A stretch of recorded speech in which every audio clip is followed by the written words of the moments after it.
లేదంకల్, money ఎక్కడ arrange అవ్వలేదు. మరిప్పుడు ఏం చేద్దాం భయ్యా? వేరే మార్గం ఏదైనా ఉందేమో ఆలోచించాలి. భద్రం బాబుకి జై! భద్రం బాబుకి జై! భద్రం బాబుకి జై! భద్రం బాబుకి జై!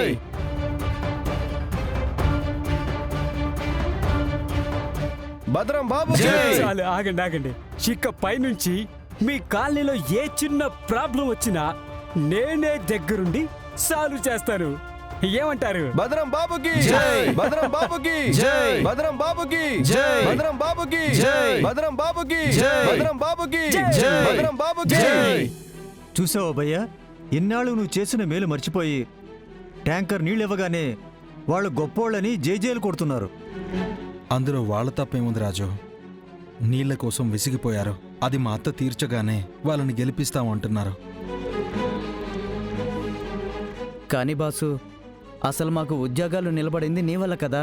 ఆ మాత్రం కృతజ్ఞత కూడా లేదు చూడు వాళ్ళకి. తప్పుసీను, సాయం చేసి ఫలితం ఆశించకూడదు. మరి మనం గెలవాలంటే ఎలా బాబు? మనకి ఎవరు హెల్ప్ చేస్తారు? నేను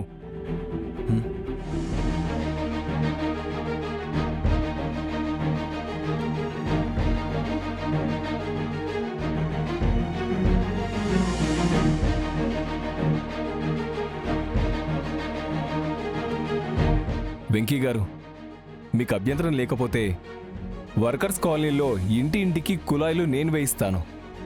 అది కూడా మీ తరపున వేయిస్తాను. నువ్వా?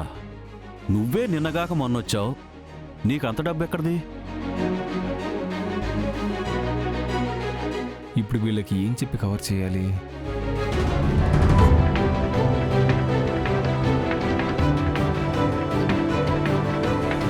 చెప్పు. కుళాయిలు వేయించాలంటే 20 లక్షలు కావాలి. అంత డబ్బు నీకెక్కడిది? అది మా పూర్వీకుల ఆస్తులున్నాయండి. వాటిని నమ్మి నాకు చేతనైనంత సాయం నేను చేస్తానండి.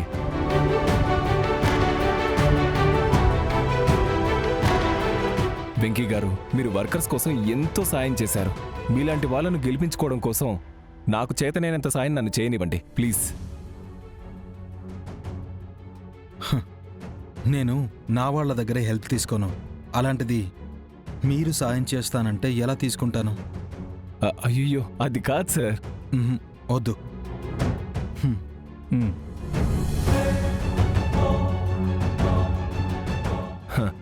హెల్ప్ చేస్తానన్నా వద్దనే వాళ్ళని వీళ్ళనే చూస్తున్నాను. రిషి,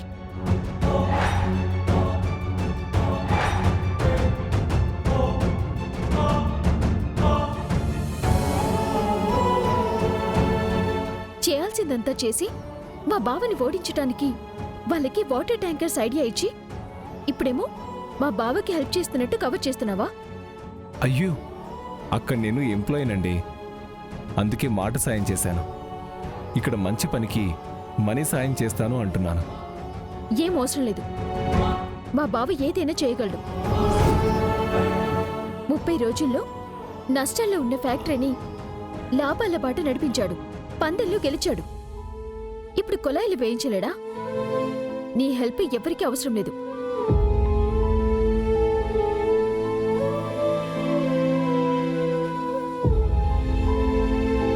పత్తు కోపడుతుంటే నాకు బాధిస్తుందేంటి?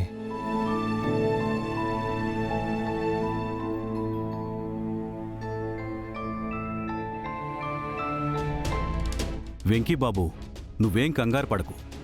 ఎలక్షన్స్లో గెలవడానికి దేవుడే ఏదో ఒక మార్గం చూపిస్తాడు. బాబాయ్, భయ్యా ఈ ఎలక్షన్స్లో గెలిచి తీరాలి. లేదంటే ఫ్యాక్టరీ నుంచి వెళ్ళిపోవాల్సి వస్తుంది. అలా ఏం జరగదులే వెంకీ బాబు. మనం వేరే ఏదైనా ప్రయత్నం చేద్దాం. నేను అదే ఆలోచిస్తున్నాను.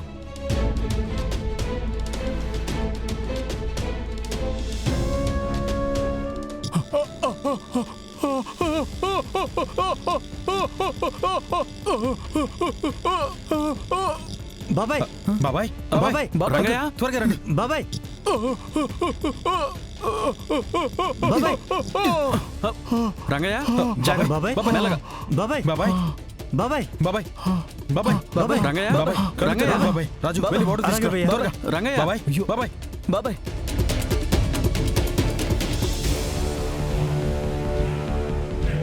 బాబాయ్ బాబాయ్ బాబాయ్ భయ్యా ఇదిగో భయ్యా.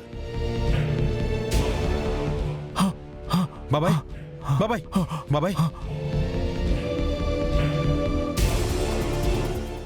బాబాయ్ బాబాయ్ లే బాబాయ్ లే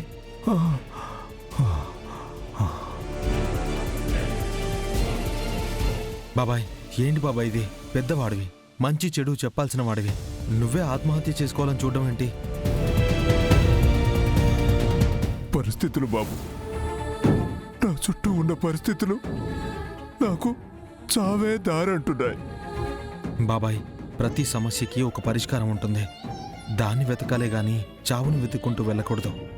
అసలు నీకొచ్చిన కష్టం ఏంటో చెప్పు. నా కూతురికి మంచి సంబంధం వచ్చింది బాబు, పెళ్లి చేయాలి. కానీ చేతిలో చిల్లి గవ్వ కూడా లేదు.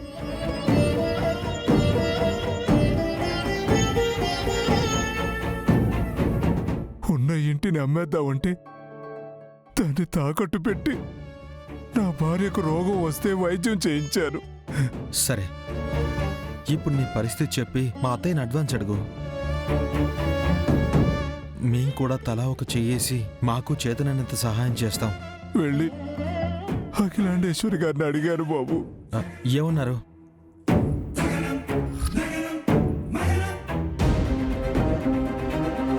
నమస్కారం అమ్మా.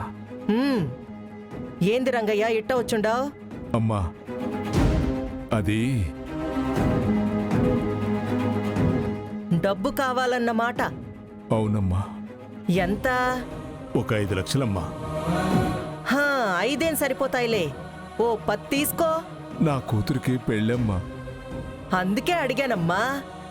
అడ్వాన్స్ ఇస్తే పెళ్లి చేసి పంపించేస్తాను అంటావు, అంతేగా?